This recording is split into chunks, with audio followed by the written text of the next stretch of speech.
Hello दोस्तों, नमस्कार। मैं विजय पूनिया और आप देख रहे हैं विजय एजुकेशन।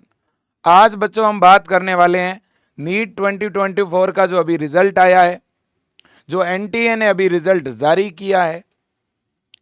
हम इस एनटीए के द्वारा जो नीट के इस रिजल्ट को जारी किया गया है, इसमें एक बहुत ही बड़ा खुलासा आपके सामने लेकर के आए हैं।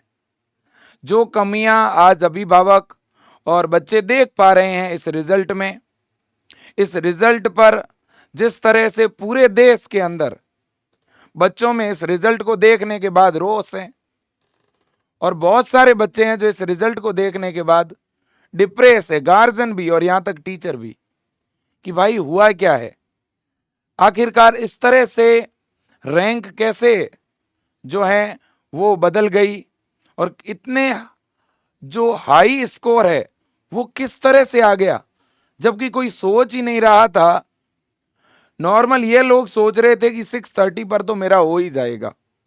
नॉर्मली लोग ये सोच रहे थे कि इस बार 720 आउट ऑफ 720 लगभग 4-5 स्टूडेंट हो सकते हैं। और जब आपका ये एग्जाम हुआ था मई के फर्स्ट वीक में, तब से ही एक थ्योरी साइड में चल ही रही थी, और वो थी पेपर लीक वाली। फिर भी काफी लोग भरोसा नहीं कर रहे थे कि शायद पेपर लीक नहीं हुआ है, लेकिन पेपर लीक के बहुत सारे सबूत न्यूज़पेपर के द्वारा हमें लगातार मिल रहे थे। मैं आपको अगर बताऊं बच्चों, आप यहां पे देखिएगा, आप अगर देखेंगे पेपर लीक को लेकर के बहुत सारी ऐसी चीजें थी बच्चों, है ना, जो मैं आपको बताना चाहता हूं। देखो यहां पे ये दैनिक भास्कर न्यूज़पेपर है और इसकी कटिंग है ना। सबसे पहले तो इन्होंने रिजल्ट की बात करी है, मैं यहाँ पे आना चाहूंगा। ये बच्चों 8 मई 2024 पटना दैनिक भास्कर की न्यूज है। एक दिन पहले रटाया प्रश्न उत्तर जो परीक्षा में हूबहू मिल गया। गिरफ्तार अभ्यर्थी आयुष ने पुलिस को दिया बयान। ये पूरे पेपर की कटिंग है, और वो जो रटाया था उसकी फोटो को भी अंदर लगी हुई है ना। तो आप देख सकते हैं, पुराना परीक्षा माफिया है संजीव मुखिया, ये इन्होंने कारनामा कर दिखाया भाई मेरे, है ना। इसके बाद नीट यूजी पीआर शरीफ के गिरोह ने बैठाया सोलवर को, 5 लाख में हुआ सौदा। तो सोलवर को बिठाया, पहले पेपर कैसे उनके पास आया, ये न्यूज़पेपर की कटिंग है, आप देख सकते हैं कैसे हुआ खुलासा, है ना। इसके बाद में बच्चों देखो प्रश्न पत्र लीक हुआ या नहीं, चल रही है जांच। इसके बाद में बच्चों इधर देखिए आप, नीट यूजी परीक्षा से पहले ही लीक, माफियाओं ने जला दिए थे प्रश्न पत्र के जले हुए टुकड़ों की जांच और खुलासा। मेरे दोस्तों यहाँ पे देखिए, यहाँ पे 11 मेडिकल स्टूडेंट, लेक्चरर सहित 24 गिरफ्तार, है ना। ये आप खुद ही देख सकते हैं बच्चों। शास्त्री नगर थाना परिसर में प्रश्न पत्र के जले हुए टुकड़े मिले। नीट यूजी की परीक्षा का प्रश्न पत्र 5 मई को हुआ था, और जिसके लीक होने की सुगबुगाहट तेज हो चुकी है मेरे प्यारे बच्चों। अब देखें यहां तक आप सारी चीजें देखिएगा, आपको खुद ही पता चल जाएगा। ये देखिएगा, ककड़बाग के एक निजी हॉस्पिटल में 3 डॉक्टर ने सॉल्व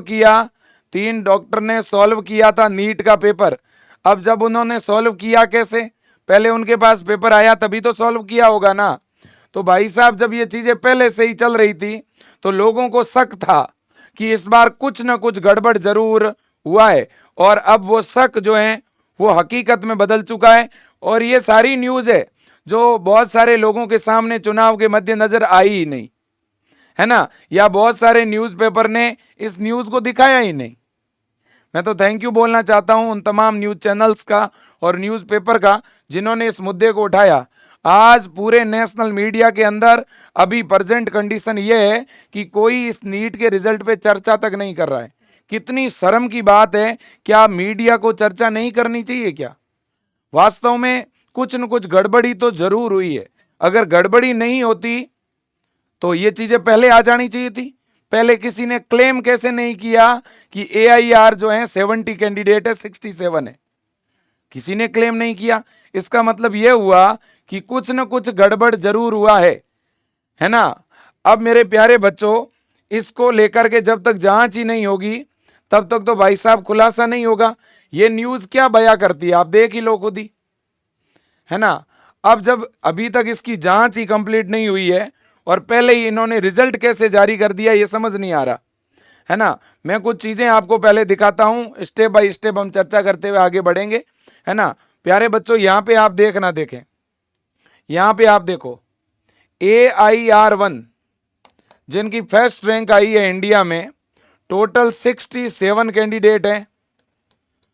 हमें कोई दिक्कत नहीं है, जो अच्छे नंबर आए हैं उनको बधाई, लेकिन हमें इस बात से दिक्कत है कि इस बार ही अचानक ऐसा क्यों, जबकि इतना इजी पेपर तो नहीं था, है कि नहीं है। अरे भाई पर ईयर कट ऑफ बढ़ती है 2 नंबर 5 नंबर, लेकिन इस बार 40 नंबर 50 नंबर कट ऑफ कैसे आगे जाएगी। मतलब इससे ही शक बन रहा है कि एकदम से जो है इतना बड़ा गैप कैसे आ गया, है ना। देखो ना बच्चों, आपके सामने स्थितियां हैं। इस बार जिसके 650 मार्क्स है बच्चे के, उसकी 26,000 रैंक है, और पिछली बार यही 620 पे था। पिछली बार जो 620 वाला बच्चा ये सोच रहा था कि मुझे गवर्नमेंट कॉलेज तो मिल ही जाएगा, इस बार 650 नंबर लाने वाला भी नहीं सोच पा रहा कि मुझे मिलेगा कि नहीं मिलेगा। रिजल्ट आने से पहले जिन बच्चों के 620 नंबर थे या 630 नंबर थे, वो सारे बच्चे ये मान के बैठे थे कि हमारा तो सिलेक्शन होगा ही, है ना। लेकिन जैसे ही रिजल्ट आया, जिनके 620 630 है ना 640 नंबर थे, 610 नंबर थे, सारे बच्चे परेशान, उनके गार्जियन परेशान।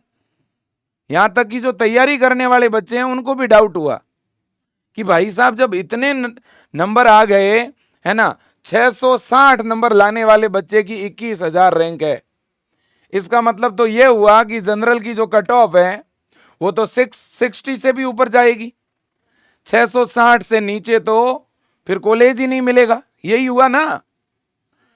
ये कैसे पॉसिबल है भाई कि पिछली बार जहां कट ऑफ 615 और 620 थी ऑन एंड एवरेज, इस बार वो 660 और 670 कैसे जा रही है।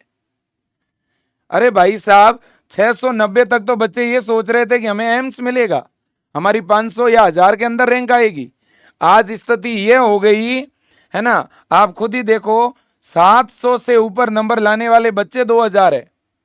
पहले ये संख्या 20 से 30 हुआ करती थी, अचानक से ये संख्या 100 गुना कैसे बढ़ गई, 100 गुना संख्या कैसे बढ़ गई, ये सोचने वाली बात है। आप देख सकते हो 715 नंबर तक लाने वाले 140 कैंडिडेट, 710 तक 600 बच्चे हैं लगभग, 705 तक 1300 बच्चे हैं, 700 से ऊपर नंबर लाने वाले 2000 से भी ज्यादा बच्चे हैं, 660 से ऊपर नंबर लाने वाले 21,000 कैंडिडेट है, 650 से ज्यादा नंबर लाने वाले 25,000 से ज्यादा बच्चे हैं, 640 से ज्यादा नंबर लाने वाले 38,000 कैंडिडेट हैं, और 630 से ज्यादा नंबर लाने वाले लगभग 50,000 बच्चे हैं। डबल कैसे हो गए कैंडिडेट, पिछले साल से डबल नहीं ट्रिपल, है ना। इस बार नंबरों में इतना अंतर कैसे आ गया, यहीं से डाउट होता है भाई साहब, यहीं से डाउट होता है कि कुछ न कुछ गड़बड़ तो हुआ ही है। सारे कोचिंग वाले ऑफलाइन ऑनलाइन सब यही कह रहे थे, सब यही एक्सपेक्ट कर रहे थे कि कट ऑफ 630 के अराउंड 620 या 625 जाएगी। अगर बच्चों के स्कोर इतने ही ज्यादा थे तो ऑफलाइन कोचिंग वालों को तो पता ही था, उनके पास तो डेटा था ही, उन्होंने क्लेम कैसे नहीं किया पहले। इसका मतलब कुछ न कुछ गड़बड़ जरूर हुआ है, और इसकी जब तक जांच नहीं होगी प्रॉपर, तब तक जो है पता नहीं चल पाएगा। अब एक थ्योरी ये भी आ रही है, ये कितनी सच है, ठीक है, अब इसकी तो जांच होने पर ही पता चलेगा। थ्योरी ये आ रही है कि कर्नाटक, हरियाणा और यूपी, यहां पे कुछ ऐसे एग्जाम सेंटर है जिनमें एक ही एग्जाम सेंटर से AIR1 एक एग्जाम सेंटर से 1 2 3 4 5 6 ऐसा कह रहे हैं कि 1 या 2, है ना, एग्जाम सेंटर से बच्चों जो पास देखो यहाँ पे 403 460 178 198, जिन बच्चों के बीच में 30 का गैप है, मतलब कि एक बच्चा एक रूम में एग्जाम दे रहा था उसी स्कूल में, दूसरे रूम में इस बच्चे की फर्स्ट रैंक, इसकी भी फर्स्ट रैंक आ गई, थर्ड रूम में जो एग्जाम दे रहा था उसकी भी फर्स्ट रैंक आ गई। ऐसा कैसे हो गया?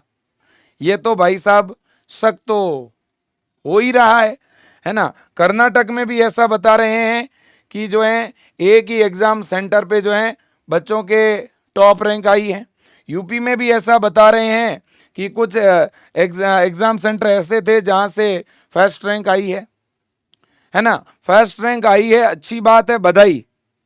लेकिन अगर कहीं गड़बड़ हुई है तो उसकी जांच भी होनी चाहिए, है ना।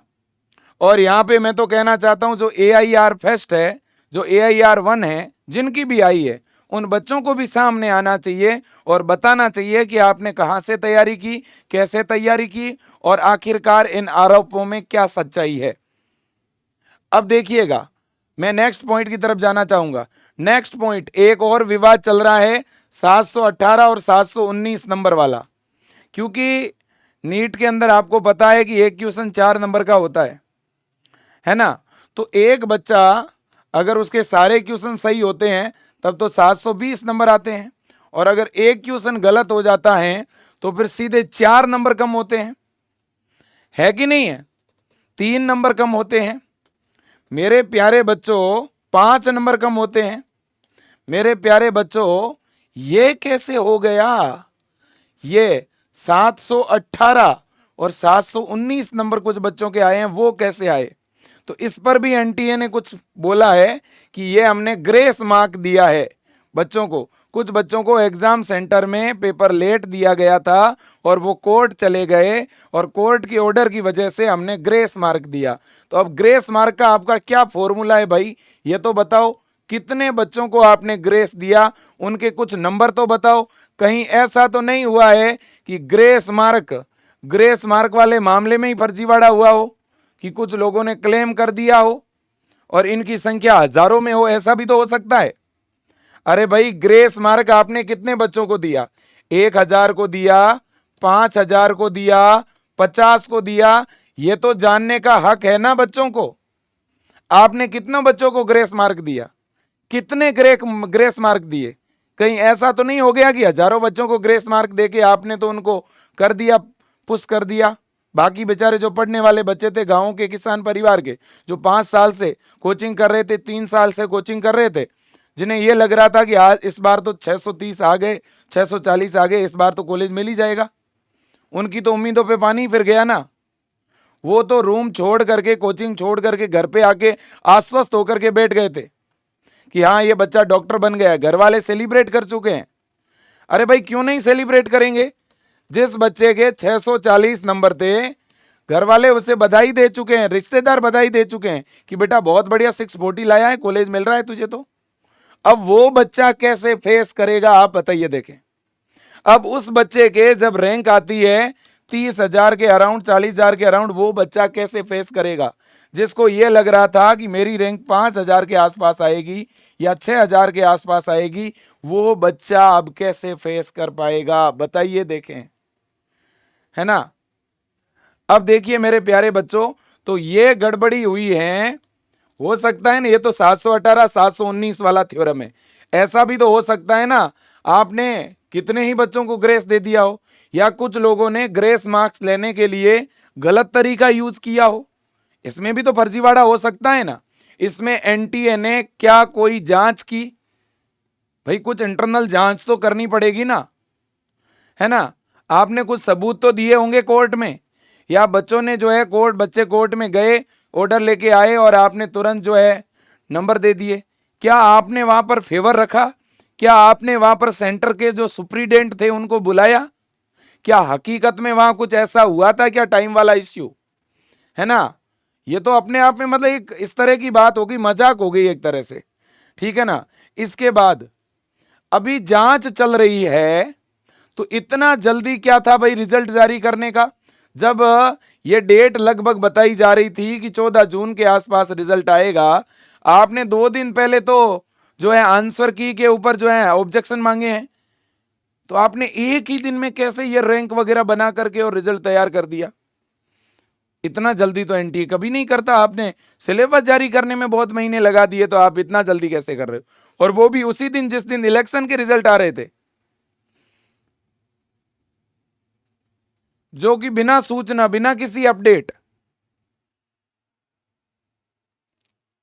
है ना। और मतलब ये भी कैसे कि AIR 67, ये किसी के भी गले नहीं उतर रही है बात, है ना। ये भी फिर भी ठीक, चलो 67 फर्स्ट रैंक पे 67 बच्चे हैं जिनके 720 आउट ऑफ 720 है, ठीक है ना। लेकिन इससे भी बड़ी बात है कि 700 से ज्यादा नंबर लाने वाले बच्चे भी हजारों में हैं भाई साहब। इसका मतलब क्या है? इसका मतलब तो यह है कि अब जो बच्चा ये सोच रहा है कि मैं एम्स लूंगा, तो अब तो AIR1 जो है, एक AIR1 की जो काउंसलिंग रैंक होगी वो 1 होगी, और एक IR1 की काउंसलिंग रैंक कितनी होगी? 67 होगी। तो जिसको दिल्ली एम्स लेना होगा, एक 720 वाले बच्चे को तो दिल्ली एम्स मिल जाएगा, एक को मिलेगा ही नहीं उसी कैटेगरी में। आप कैसे सेट करेंगे काउंसलिंग रैंक, बताइए भाई। सभी को अधिकार है ना, अगर सारे AIR1 है 67, तो इनको तो मिलना चाहिए दिल्ली एम्स। फिर या तो गवर्नमेंट को सीटें बढ़ानी चाहिए, है कि नहीं भाई। गवर्नमेंट भी इस पे क्यों नहीं सोच रही है कि जब यहां पे 25 लाख फॉर्म भरे जाते हैं और इंडिया के अंदर इतने डॉक्टर्स की कमी है, इतने नर्सिंग स्टाफ की कमी है, क्यों नहीं न्यू कॉलेज ओपन हो रहे हैं, है ना। बच्चे लाखों करोड़ों रुपए खर्च कर रहे हैं, कोचिंग को दे रहे हैं। ऑफलाइन कोचिंग में 1 साल का 3 लाख का खर्चा होता है, कोचिंग की फीस का और हॉस्टल की फीस का मिला करके। कुछ लोग 5-5 साल से तैयारी कर रहे हैं, 10 से 15 लाख रुपए खर्च कर चुके हैं, है ना। तो इसलिए NTA की जिम्मेदारी बनती है कि इस मामले की पारदर्शिता से जांच करवाएं कि कहीं कुछ गलत तो नहीं हुआ। अगर गलत नहीं हुआ है तो कम से कम जांच तो करवाएं, जिससे पता तो चले। आप कम से कम ऐसे सेंटर सेलेक्ट करो जहां से एक साथ बहुत ज्यादा सिलेक्शन हुए, क्योंकि ये हमें तो नहीं पता कि कौन से ऐसे सेंटर जिसमें 50% बच्चे सेलेक्ट हो सकता है ना ऐसा कि कोई ऐसा भी सेंटर हो भाई, कोई ऐसा हो सकता है सेंटर जिसमें एक ही सेंटर से, मान लो किसी में 300 बच्चों ने एग्जाम दिया एक सेंटर पे, ऐसा तो नहीं हो गया कहीं कि उस सेंटर से लगभग 200 बच्चे ही एक साथ 650 को क्रॉस कर लिए, 700 को क्रॉस कर लिए। कहीं ऐसा तो नहीं हो गया कि एक रूम के सारे ही बच्चे 680 को क्रॉस कर लिए। प्लीज आप इस पे थोड़ा ध्यान दीजिए, जांच कीजिएगा। सब लोग आवाज उठा रहे हैं, सब लोग एक ही स्वर में NTA को बोल रहे हैं कि आप कुछ कीजिए, तो आप कीजिए, ठीक है ना। बिल्कुल जी, हम यही चाहते हैं, है ना। तो जिन बच्चों के एम्स का सपना है, फिर कैसे मिलेगा उनको एम्स? जिस बच्चे के 720 है, जिस बच्चे के 705 के आसपास है, 710 के आसपास है, हमेशा तो उनको मिल जाता है एम्स। अब तो एक ही नंबर पे हजार हजार बच्चे हैं, है ना। जैसे 680 है, तो इस रैंक पे ही 700-800 बच्चे हैं। तो ऐसा होगा कि सेम नंबर लाने वाला, एक 680 लाने वाले बच्चे को टॉप गवर्नमेंट मिलेगा और एक सेम नंबर लाने वाले को नॉर्मल गवर्नमेंट कॉलेज ही मिलेगा। ये तो फिर गलत है ना, ये तो बहुत गलत है ना। तो यहां तो बच्चों को बड़ा ही नुकसान होगा। आप कैसे काउंसलिंग रैंक बनाएंगे, समझ नहीं आ रहा, है ना। ये सारी चीजें जब हम देखते हैं तभी तो लगता है कि क्या पेपर मैनेज हुआ है, क्या पेपर लीक हुआ था, क्या, है ना। इसका आंसर देना चाहिए NTA को। इसके लिए हम कह रहे हैं कि आप जांच करवाएं, अगर कुछ भी गलत हुआ है। देखो न्यूज़पेपर के अंदर, न्यूज़पेपर में जो न्यूज आई है उसमें खुला लिखा हुआ है कि पेपर पढ़ाया गया, है ना। पेपर सॉल्वर जो टीम है उसको पुलिस ने पकड़ा भी है, जांच भी चल रही है, ठीक है ना। एग्जैक्ट उस मामले में क्या अपडेट है वो भी तो बताओ ना आप, कि कितने बच्चों तक ऐसे पेपर गया, है कि नहीं है भाई। गलत ही हुआ ना बच्चों के साथ तो, ठीक है। हाँ, तो इसका मतलब ये है कि जो बच्चे 625 पे प्लान करके बैठे थे कि हमें तो मिलेगा ही मिलेगा, इसका मतलब अब इन बच्चों के साथ तो नाइंसाफी हुई है ना। भाई इतना तो कोई एक्सपेक्ट नहीं कर रहा था। बहुत गलत हुआ है, बहुत ज्यादा गलत हुआ है ना। और हम तो भाई इसके फेवर में नहीं है। और ये न्यूज़ें क्या बता रही है बताइए। ये न्यूज़पेपर में इतनी बड़ी जो न्यूज़ आई थी, ठीक है ना, ये आपके सामने है 8 मई 2024 को। एक दिन पहले रटाया प्रश्न उत्तर और जो परीक्षा में हूबहू मिल गया। ये क्या मामला है, ठीक है ना। और ऐसी एक नहीं कई जो है वो कहीं ना कहीं न्यूज़ें हैं, ठीक है ना। तो मैं तो बस इतना ही कहूँगा कि एनटीए इस पे जवाब दे, ठीक है ना। और एक बार इस मामले की पूरी जांच करवाएं। बच्चों के साथ न्याय होना चाहिए। हमने जितने भी ये प्रूफ बताए हैं, है ना, इन प्रूफ की जांच होनी चाहिए। एग्जाम सेंटर की जांच होनी चाहिए, है ना। अगर कहीं पर भी गलत हुआ है तो उनके खिलाफ कार्यवाही होनी चाहिए। ऐसे लोगों को, अगर किसी कैंडिडेट ने ऐसा किया है, किसी ने पेपर पढ़ा है ना, तो उनको डिबार किया जाए ताकि जो रियल कैंडिडेट है उनको चांस मिले, है ना। और अब मतलब क्या ही कहें, इस मामले में कुछ कह ही नहीं सकते, ठीक है। लेकिन बात बड़ी यही है कि बच्चों में बड़ी निराशा है। और आज जो तैयारी करने वाले नीट के अभ्यर्थी है उनको तो बहुत बुरा लग रहा होगा। जिनको ये लग रहा था कि भाई 2023 के अंदर जो कट ऑफ है वो 610 से 615 तक गई है, तो इस बार हमारा 620 या 625 तक तो हो ही जाएगा। जो ये सोच रहे थे, है ना, देखिएगा ये कट ऑफ है आपकी 2023 की, है ना। अब ये नहीं रह रही है भाई साहब। अब आपकी कट ऑफ कितनी जा रही है, 660 जा रही है ना। और अच्छे कॉलेजों के लिए तो 70 तक हो सकता है। रिजर्व कैटेगरी में 650 पर मिल जाए, वो बात अलग है। लेकिन इतनी ज्यादा, तो इसका फिर क्या मतलब है भाई। इसका मतलब क्या 2025 के अंदर, क्या 2025 में फिर कट ऑफ जो है वो 690 जाएगी क्या। अगर ऐसे गड़बड़ी हुई तब तो 2025 में 690 कट ऑफ जाएगी। तो फिर 690 तो बच्चा कैसे ही ले पाएगा। ये भी तो एक सोचने वाली बात है ना, कि फिर बच्चा कैसे नंबर लाएगा और क्या पढ़ेगा और क्या ही तैयारी करेगा, है ना। तो इसलिए जांच करवाई जाए, इंटरनल जांच बिल्कुल होनी चाहिए, ठीक है। और इस पे एनटीए को एक प्रेस कॉन्फ्रेंस बुलानी चाहिए, मीडिया में सारी अपडेट देनी चाहिए फुल डिटेल के साथ। केवल एक छोटी प्रेस रिलीज करने से कुछ नहीं होगा। यह डाउट लोगों के मन में है और गवर्नमेंट को भी इस पे संज्ञान लेने की जरूरत है। सरकार को भी चुप बैठना नहीं है इस पे, क्योंकि वास्तव में गार्जियन जो है वो परेशान है, अभिभावक परेशान है, ठीक है ना। तो इसलिए हमारा निवेदन भी है गवर्नमेंट से भी। एनटीए ने ये जो प्रेस रिलीज डाली है यहाँ पे, केवल इससे कुछ नहीं होगा, ठीक है। इस पे जो है गवर्नमेंट को सख्त कदम उठाने पड़ेंगे। केवल ये एक पीडीएफ मात्र डाल देने से कुछ नहीं होना है। और जो कैंडिडेट रिजल्ट देखना चाहता है वो इस साइट पे जाके देख सकता है। मैं तो इतना ही कहूँगा बेटा, आप ट्विटर पे ज़्यादा से ज़्यादा एनटीए को टैग करें और जहाँ जहाँ पर भी आपको जो डाउट लग रहे हैं वो सारी चीज़ें बच्चों आप एनटीए को जो है कोई भी स्क्रीनशॉट के साथ, न्यूज़ की कटिंग के साथ डालें। जहां से भी डाउटफुल चीज आपको मिले आप हमें भेज सकते हैं, है ना। और इसके अलावा चाहे तो आप एनटीए के ऊपर जितना प्रेशर बनाना चाहते हैं सोशल मीडिया के थ्रू बनाएं, ज़्यादा से ज़्यादा वीडियोस बनाएं, ताकि एनटीए को पता चलेगा कि आज 25 लाख विद्यार्थी जो हैं वो परेशानी में हैं, रोष में हैं, ठीक है। वो चाहते हैं कि इस रिजल्ट की जांच हो। आज के लिए इतना ही। Thank you so much.